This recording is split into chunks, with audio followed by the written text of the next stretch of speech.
Gracias, doctor Nelson, doctor Rómulo. Voy a hacer algunas apreciaciones complementarias a este respecto. El diagnóstico, y únicamente a través de ejemplos. En el caso del peligro de obstrucción, que tiene que ver con los riesgos para la prueba y para el proceso, implica la relación del tiempo pasado, presente. ¿Qué significa en el texto tiempo pasado, presente? Hay que aclarar este punto. El pasado se relaciona con el tiempo anterior a la petición de imposición de medida de aseguramiento. El tiempo pasado se relaciona con el momento anterior a la imposición de la medida de aseguramiento. Y presente se relaciona o se dirige al momento de existencia y vigencia del debido proceso penal contra determinada persona. Entonces, tiempo pasado antes de la medida, tiempo presente porque hay un proceso actualmente en curso contra una persona. El diagnóstico entonces define en tiempo pasado presente cómo ha ejercido el derecho fundamental a la libertad del sujeto asegurable. Entonces, la Fiscalía, la defensa y el juzgador de garantías tiene que preguntarse lo siguiente: ¿qué ha hecho y hace el sujeto pasivo de la persecución penal contra el proceso, contra la prueba, contra la sociedad, contra la víctima y contra su deber de comparecencia y eventualmente de cumplimiento de una sentencia? Entonces tiene que tener en cuenta factores de hecho que ya explicaré cómo se deben acreditar probatoriamente. ¿Qué factores de hecho? Bueno, el comportamiento de la libertad del sujeto penable tiene que ser un ejercicio con abuso del derecho constitucional a la libertad. ¿Cómo abusa de la posición fundamental a la libertad del sujeto asegurable? Pues imagínense, se le acerca a un investigador de la Fiscalía o de la Policía Judicial de la Policía Nacional y le plantea el pago de un dinero a cambio de la desaparición o de alteración o contaminación de una evidencia. Puede ser que se dedique el sujeto pasivo de la persecución penal por sí mismo o a través de terceros a hacerle seguimientos evidentes a la víctima. Es decir, evidentes aquí significa que la víctima se dé cuenta que está siendo seguida. En una motocicleta, está saliendo de la oficina y ve un par de hombres extraños que la siguen, otras personas de sexo femenino o masculino la esperan en el lugar de la casa, le hacen señas, pero no le hablan. Esos son hechos inequívocos de un comportamiento antiprocesal con abuso del derecho fundamental a la libertad procesal del sujeto asegurable. Piensen también en sobornos, como lo comentaban anteriormente los colegas. Puede que el soborno tenga éxito o no, pero ya per se el ofrecimiento de dinero es un comportamiento que atenta contra el bien jurídico procesal protegido por el numeral 1 del artículo 308, que es la protección de la verdad y de la justicia, en términos de protección del proceso y de la prueba. ¿Cómo demostrar eso? Pues muy sencillo. El investigador de policía judicial que se abstiene de la propuesta de extinguir, desaparecer o contaminar evidencia, pues tiene que denunciarlo. Y tiene que informarle eso al fiscal director, coordinador y controlador técnico científico, que es el fiscal de conocimiento, diciéndole: mire, en este caso contra esta persona, esa persona me ofreció desaparecer o alterar la evidencia. Se le toma una declaración jurada o, si se quiere, una entrevista para complementar la denuncia, ya que la denuncia no es dato ni siquiera que haga tránsito a elemento material probatorio. Entonces, así se demuestra. O la propia víctima dice, fiscal, me están siguiendo. Como 6, 7 personas se distribuyen en los espacios que yo frecuento. Que haga retratos hablados, si se puede, que individualice a esas personas, pero tiene que haber una entrevista o declaración jurada, etcétera, de esa víctima. Con los sobornos igual. Pudo haber el testigo, el investigador o algún otro actor o interviniente del debido proceso penal, supongamos, aceptado el soborno y se arrepintió. Pues vaya y denuncie, y fuera de eso que se le tome una entrevista o declaración jurada para demostrar que el sujeto pasivo de la persecución penal o sujeto asegurable está atentando contra un proceso penal que se está adelantando en contra de él. ¿Qué tenemos ahí? Hechos reales, pero también tenemos ¿qué? Pruebas. Así puede llegar el fiscal a plantear un tema de atentado contra la verdad en términos del artículo 308, numeral 1. Tengo estas declaraciones, tengo este informe de policía judicial, tengo estas interceptaciones de comunicaciones única y exclusivamente en materia de ese tipo de cosas, como amenazas incluso. Pero hay elementos. No llega a manifestar que una persona puede ser un peligro para la prueba o el proceso porque per se la naturaleza y gravedad del delito así lo permiten inferir. Ahí no hay ninguna diferencia, hay una especulación. Ese es diagnóstico frente al peligro de obstrucción. Ahora, el diagnóstico frente al peligro de reiteración o peligro para la comunidad o la víctima, que aquí, como hizo alusión el doctor Nelson Londoño, habla de el bien jurídico de la paz, que se protege con el numeral 2 del artículo 308. Entonces, el peligro se prueba también teniendo presente lo siguiente: hechos concretos. Entonces, bajo el ejemplo que el doctor Rómulo tuvo en cuenta, que en enero una persona asociada con otros para delinquir o concertada para delinquir se dedicó en enero, marzo, abril y mayo hasta que fue capturada y siguió delinquiendo. ¿No es cierto? El hecho investigado o indagado era de enero del año 2020, pero con otros hechos nuevos que no tienen relación alguna con el de enero, siguió delinquiendo y concertándose en febrero, en marzo, en abril y en mayo. Y llegó a ser capturado por el hecho de enero, no por el de febrero, mayo, etcétera. Bueno, hay hechos inequívocos y la fiscalía los describe en el diagnóstico. ¿Y cómo los prueba? Pues a través de información legalmente obtenida, las interceptaciones de comunicaciones, la declaración de un coindagado, la denuncia de víctimas objeto de extorsión. Bueno, obviamente que esa persona sigue ¿qué? Delinquiendo, continúa vinculada a organizaciones criminales. Entonces, fíjense que se debe probar. Tan es así que estos son desarrollos del derecho fundamental a la prueba, al debido proceso probatorio. Miren, por ejemplo, que hay unos factores en el 310 que plantean la existencia de sentencias condenatorias por delitos dolosos o preterintencionales. ¿Cómo lo prueba la fiscalía? Pues llevando ¿qué? La sentencia debidamente ejecutoriada. Pues ahí tenemos una prueba de un comportamiento del pasado que tiene incidencia en el tiempo procesal concreto ante el cual esta persona se encuentra vinculada.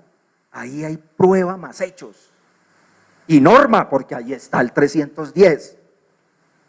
¿No? Hay unas más discutibles, sí, pero que no vienen al caso porque serían viables de aplicación de una excepción por inconstitucionalidad. Por ejemplo, que la víctima sea un menor de 14 años por conducta de agresión sexual. Pues, doctores, no tiene sentido esta causal para examinar y valorar el peligro para la comunidad por lo siguiente. Piensen que la imputación penal es precisamente, y tiene que ser así, por agresión sexual con un menor de 14 años. ¿Eso dice qué? La inferencia razonable de autoría o participación del inciso primero del artículo 308. Ojo con esto. ¿Qué es lo que hace esa causal del artículo 310? Haber cometido el injusto por agresión sexual contra menor de 14 años, pues vuelve a valorar lo que ya fue inferido razonablemente, ¿no es cierto?, en la autoría o participación. Ahí hay una clara transgresión a una doble valoración de un hecho con connotación de privación de la libertad. ¿Me explico? El non bis in idem no puede reducirse a ser investigado o juzgado en dos ocasiones o más por el mismo hecho, sino que constitucionalmente, como principio ius fundamental, el non bis in idem puede ir más allá como principio con textura abierta que puede definirse desde el principio de favorabilidad constitucional para entender en este caso que esa causal, doctor, que es cuál,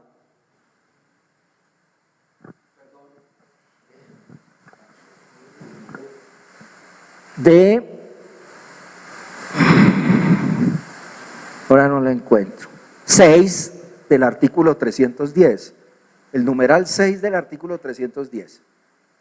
Pues si se trata de un delito de agresión sexual contra menor, como inferencia y o participación, y vuelve el 310 numeral 6 y dice valórelo para que imponga la medida, eso vulnera la flexibilidad del non bis in idem. No me valore en este caso desde el punto de vista procesal dos veces la misma situación con el propósito de intervenir el ejercicio de la libertad fundamental de la persona.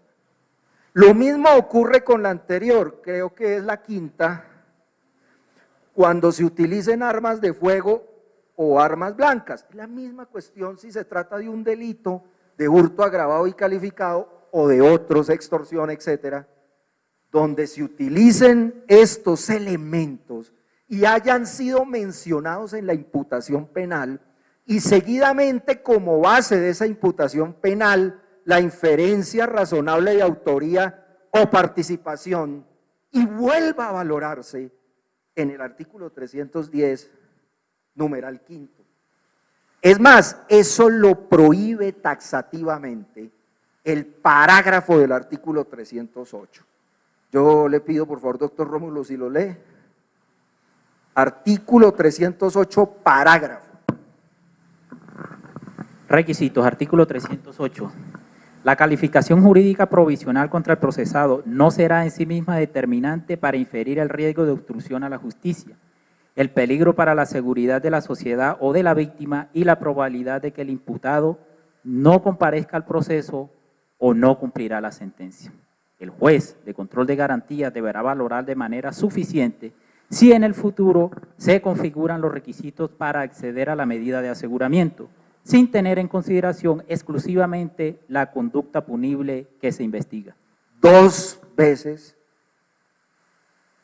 se menciona en ese parágrafo que es norma jurídica la imposibilidad que tiene el juzgador de garantías para valorar la inferencia razonable de autoría y o participación como criterio para dimensionar el peligro para la sociedad.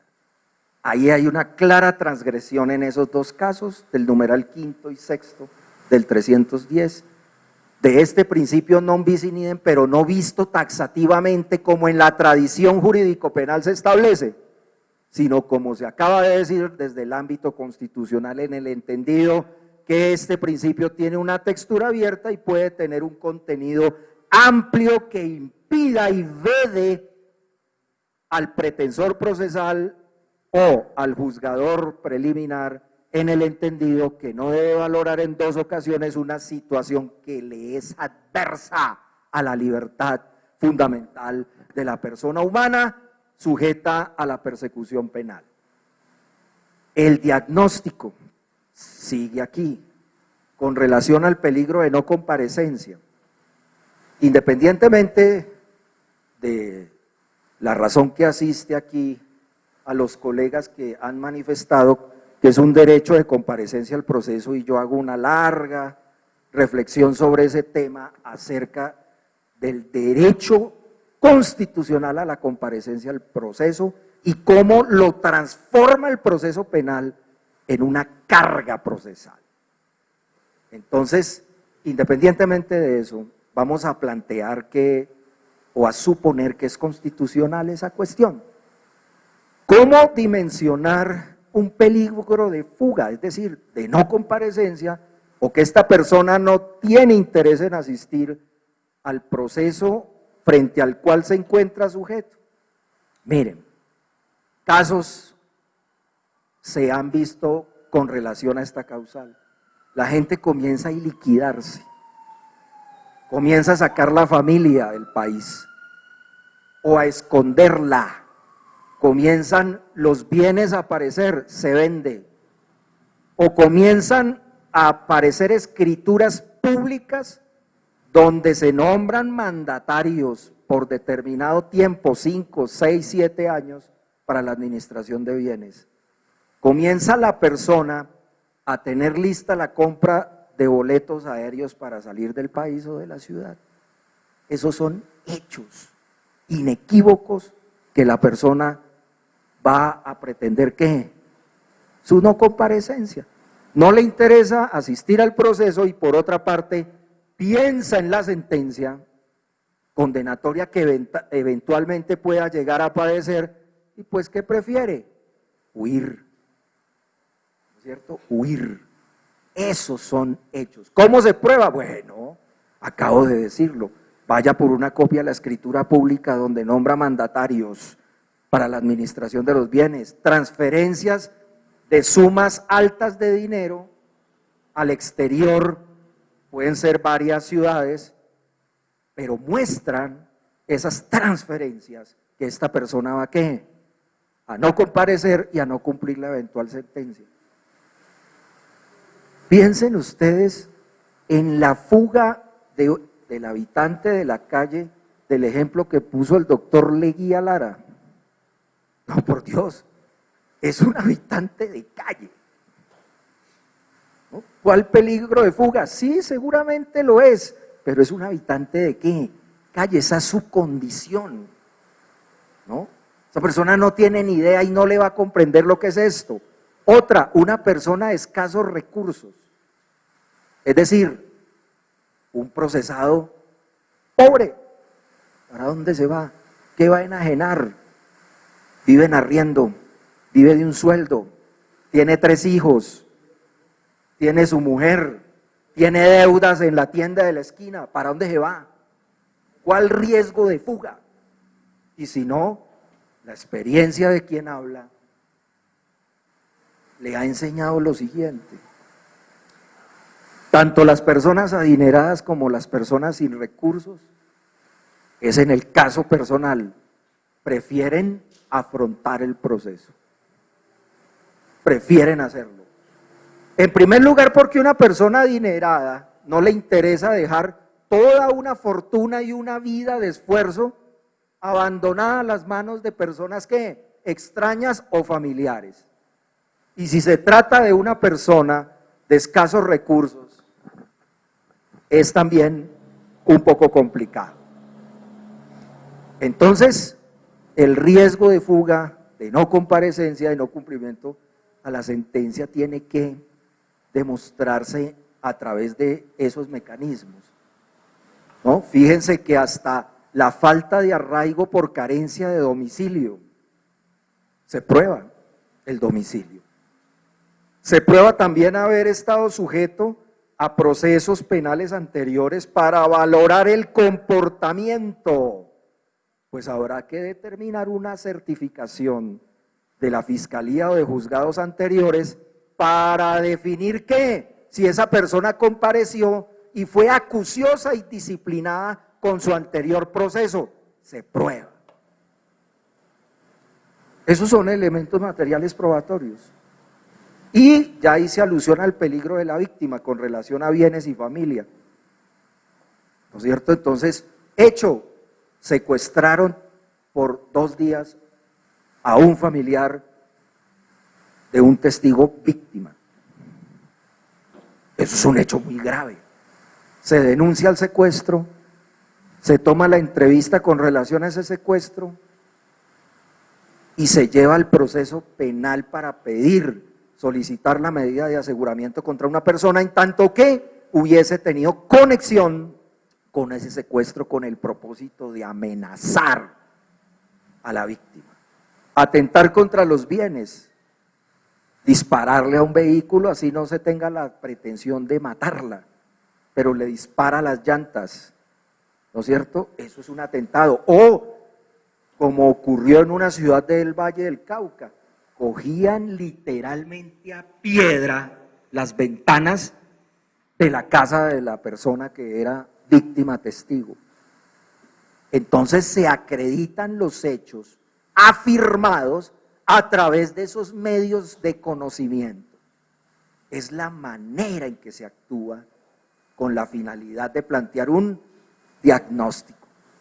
Pues naturalmente a partir de esos ejemplos de diagnóstico, lo que surge es que esa persona que se porta en este momento, en el tiempo presente del proceso penal que se adelanta en su contra, pues sin duda que hace inferir que en tiempo presente esa persona tiene la voluntad de dirigir su acción final contra los bienes protegidos por el proceso penal.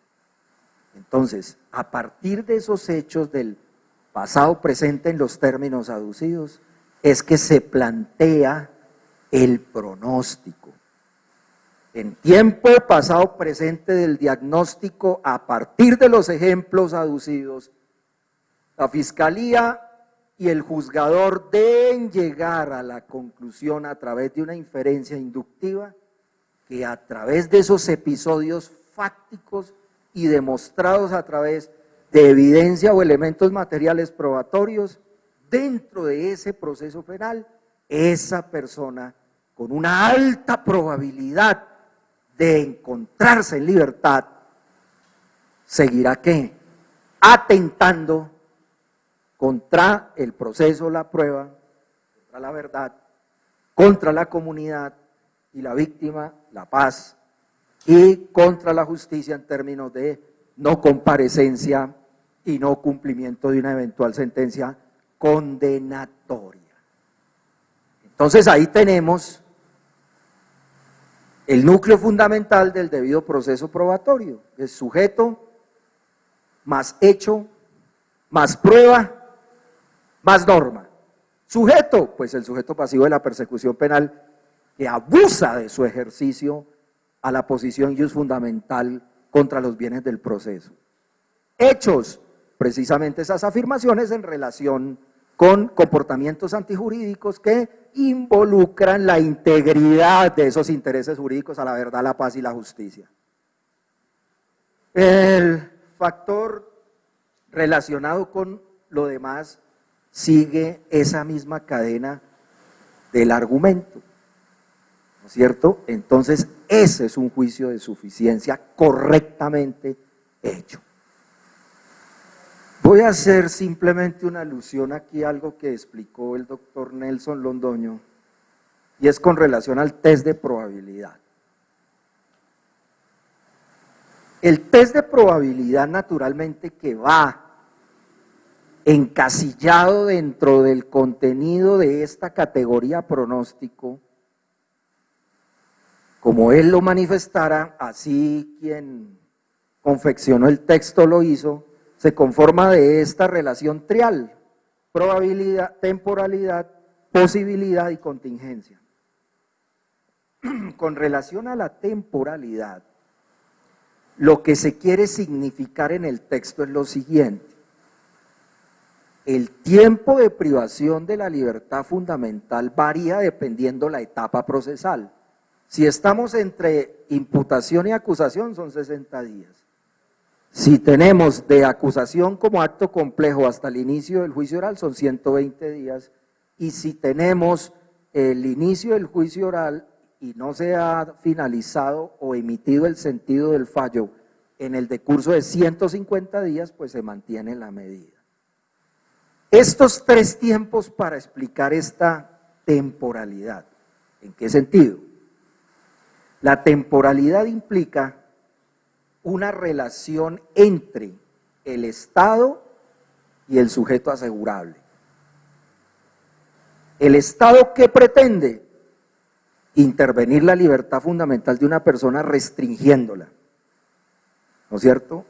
Entonces lo que tiene que hacer el Estado en la temporalidad es decir, este sujeto pasivo de la persecución penal es un peligro frente a la obstrucción, a la reiteración y a la fuga.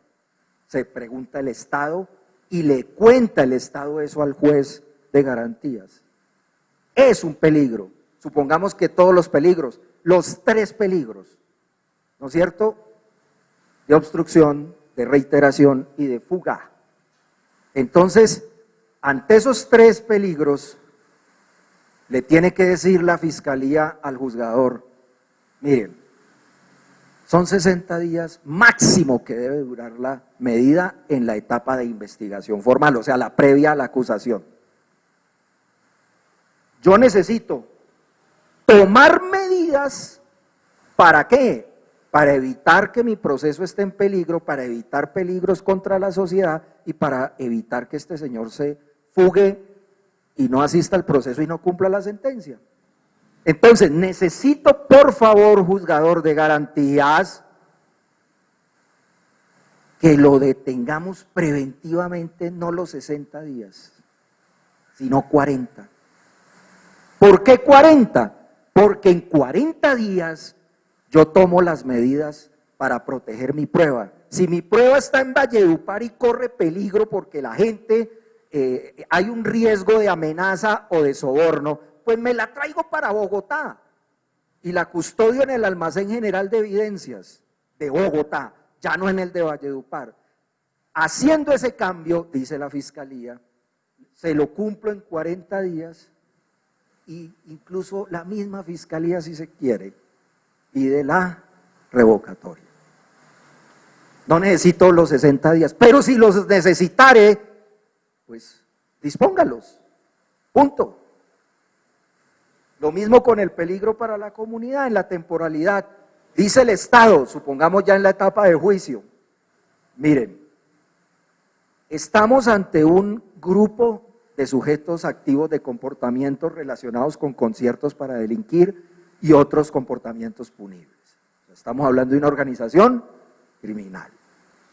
Entonces, necesito que estos 12 sujetos que se encuentran aquí, ya imputados, y frente a los cuales el Estado penal solicita imposición de medida de aseguramiento intramural, deban estar de 120 días, 100 días detenidos preventivamente.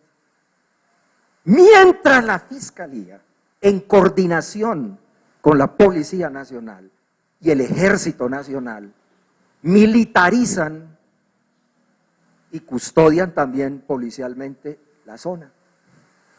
Si el Estado tiene la capacidad logística, humana y armamentística, como lo decía el doctor Londoño, el Estado en ese caso, si tiene la capacidad, tiene que dejar libres a las personas después de tomar las medidas.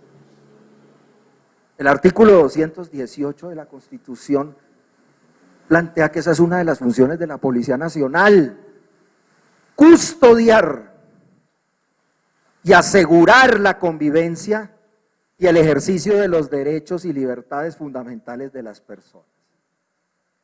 Lo propio pasa en la temporalidad con relación a el peligro contra la víctima. Su señoría, necesito de los 120 días la mitad, 60, para tomar las medidas de protección que el Código de Procedimiento Penal y la Constitución Política en el artículo 250 imperativamente plasma y exige a la Fiscalía en términos de protección. ¿A quién? A la víctima. ¿Cómo? Entonces se cambia de lugar o se somete al mecanismo o procedimiento de protección a testigos y víctimas, o el fiscal de conocimiento solicita a la Policía Nacional que hayan ¿cómo se llamará eso? Una labor de visita periódica de policiales de un CAI o de un cuadrante a la casa de un testigo de una víctima. O sin estar escoltada, la víctima o el testigo, incluso aquí, permanentemente se le puede decir, hágale el acompañamiento por orden de un fiscal entre la casa y el trabajo y la casa. Es decir, déjeme temporalmente de 120 días, la mitad, 60, y cuando yo tenga eso asegurado, puede la persona, ¿qué? Recobrar la libertad. Entonces, fíjense que esto cambia el panorama, en tanto que se concibe la medida como plena. Entonces, si el código dice que en la etapa de investigación son 60 días, pues la medida dura 60. Que si es en juicio 120, 120, que si son 150 son completicos y más. No, la lógica de los tiempos, constitucionalmente hablando, y si se quiere en la jurisprudencia interamericana, basta simplemente leer desprevenidamente las líneas de esas decisiones que identifican lo siguiente: esos son tiempos que máximos. No le ordena que debe usted tener a una persona sometida preventivamente los 60 días completicos, los 120 días completicos y luego los 150. No, ¿no es cierto? El 317 dice que estas medidas tendrán vigencia durante toda la actuación, pero ese artículo no hay que leerlo desde el punto de vista literal restrictivo, sino desde el punto de vista pro homine. Durante toda la actuación no quiere decir lo que se está acabando de manifestar, que sean los 60, los 120 o 150 días completos, no, sino durante toda la actuación del debido proceso penal ordinario, lamentablemente hasta ahora concebido en términos de medida de aseguramiento con primera instancia no más, o que rige durante la primera instancia, lo que indica es todo lo contrario. Recuerden que la interpretación de las normas de libertad son ¿qué? Restrictivas. La hermenéutica es restrictiva. Entonces miren lo interesante de esa temporalidad. La posibilidad, aquí una vez más se pondera la relación entre Estado y sujeto asegurable. Y se contesta un interrogante. ¿Quién tiene más poder operativo frente a la prueba, frente al proceso? ¿Quién tiene más poder operativo frente a la sociedad y la víctima? ¿Quién tiene más poder operativo para evitar una fuga o no comparecencia? ¿El Estado o el sujeto asegurable? Esa es la pregunta que hay que contestar aquí. Si el Estado tiene un poder superior para evitar atentados contra el proceso y la prueba, si el Estado tiene un poder superior para evitar atentados contra la sociedad, militarizando a través de los cuadrantes, si quiere multiplicándolos, subdividiéndolos, instalaciones de CAI, etcétera, etcétera. Si el Estado tiene la superioridad para evitar que la persona se fugue o no cumpla la sentencia, pues el Estado tiene más que poder y las posibilidades del Estado serán reales, materiales y efectivas frente al del sujeto asegurable. Pero en la dinámica social contemporánea sabemos que hay organizaciones más poderosas que el Estado, o incluso un solo sujeto con mucho poder en contraste con el poder que tiene ¿quién? El Estado. Entonces, si esas posibilidades del sujeto asegurable son mayores a las del Estado, y el Estado hace todos los esfuerzos que tenga a su alcance, con diligencia, pero no le alcanza, y el sujeto asegurable sigue siendo más poderoso, pues naturalmente aquí la posibilidad irá contra el sujeto asegurable porque tiene más poder frente a un Estado indefenso. El principio kantiano, que es romano, de deber es poder, aplica tanto a las personas como al Estado. Nadie está obligado ¿a qué? A lo imposible. No podemos tampoco obligar al Estado que haga lo que no tiene y no puede frente a una organización poderosa, porque no puede. Y el único mecanismo para neutralizar una acción, sobre todo de organizaciones criminales, pues es una medida intramural. Ahí no hay nada que hacer.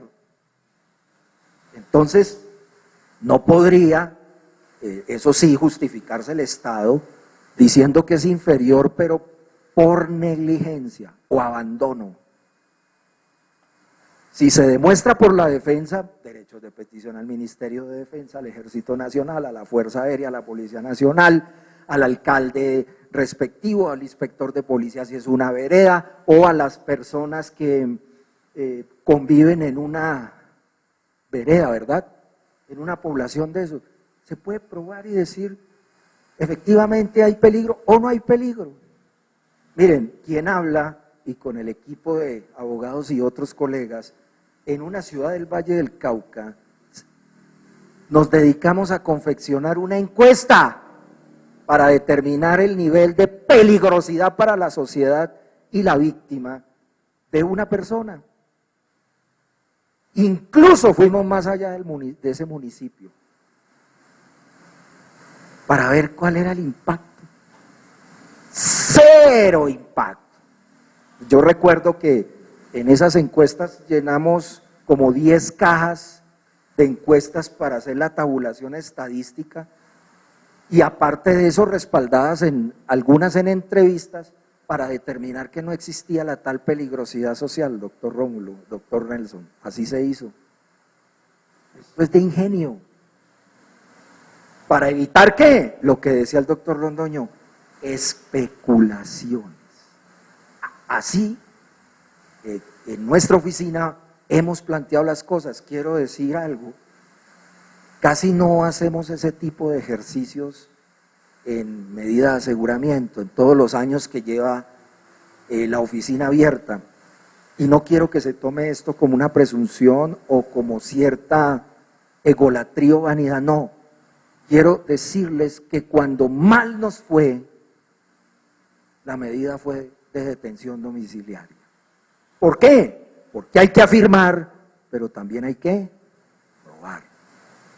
Entonces, ha sido una lucha ardua con eso. Posibilidad. Y la contingencia implica sencillamente que el Estado tiene que asumir la privación de la libertad como excepcional. Eso es lo que significa contingencia. Contingencia en filosofía general y en filosofía del derecho y en derecho constitucional y en derecho procesal penal significa algo que sucede que es secundario o accesorio. Pues claro, es que lo secundario y los accesorios es que la gente se dedique a torpedear la prueba, a hostigar el proceso. Eso es lo que tiene que ser contingente, excepcional, que deba aparecer de vez en cuando. Que se dedique a atentar contra la sociedad y así sucesivamente. Por eso es contingente. Y el Estado tiene que tomar las medidas que le sean ¿qué? Posibles según sus condiciones en términos de operatividad y de poder. ¿Para qué? Para evitar esos peligros. Entonces miren lo interesante, queridos colegas, en lo relacionado con el test de probabilidad, ¿verdad? Con el test de probabilidad. Entonces, quería esbozar estas aclaraciones a propósito de lo que los doctores dijeron. Explicaba el factor de probabilidad, pues es el de prevención. Superado ese test, esto es muy fácil. Entonces necesitamos transitoriamente tener la persona custodiada intramuralmente o en el domicilio o a través de un mecanismo no privativo de la libertad. Y la urgencia es que como está el riesgo del abuso del derecho en tiempo pasado o presente, se diagnostica y se pronostica, pues ¿qué es lo que hay que hacer? A partir de esta conexión, decir, lo necesito ya o ya, es inevitable la imposición de una medida de aseguramiento privativa de la libertad o no privativa de la libertad. Punto. Cuando veamos el test de proporcionalidad, que es la conversación que me corresponde, van ustedes a observar cómo se articula el juicio de suficiencia con el diagnóstico y el pronóstico mediado por la probabilidad con el propósito del amparo de estos bienes jurídico-procesales de la verdad, la paz y la justicia. Recuerden, verdad, que es peligro de obstrucción, paz, peligro para la comunidad y la víctima, y justicia, el peligro de fuga. Entonces, quería dejar eso con cierta precisión, entendiendo que el doctor Toño y el doctor Leguía han hecho unos esfuerzos importantes para entender el fenómeno, que no es fácil. Sin embargo, aportaron los conceptos generales con relación a las temáticas de el diagnóstico y el pronóstico. Debo agradecerles también porque se hayan dispuesto con sus inquietudes académicas y pragmáticas a generar este tipo de espacio para discutir y exponer temas relacionados con el contenido del texto que se publicó de medidas de aseguramiento, análisis constitucional por quien habla. Demostrando de esta manera que no es fácil entenderlo en principio, que ya el uso de estas herramientas durante años me ha permitido a mí y a la oficina que regento darle un manejo mucho más expedito y claro al asunto de las medidas de aseguramiento. Y propusieron los doctores que deberíamos hacer un ejercicio pedagógico e ilustrativo para compartir esa manera de comprender la medida de aseguramiento y hacerla mucho más eficaz y humana, no solo humana para favorecer la posición del procesado, sino humana frente a la víctima, humana frente a la sociedad, etcétera. Debo también felicitarlos, de todas maneras son abogados jóvenes, talentosos e inteligentes, con un menor recorrido que quien habla, pero vale la pena que estos esfuerzos se sigan haciendo.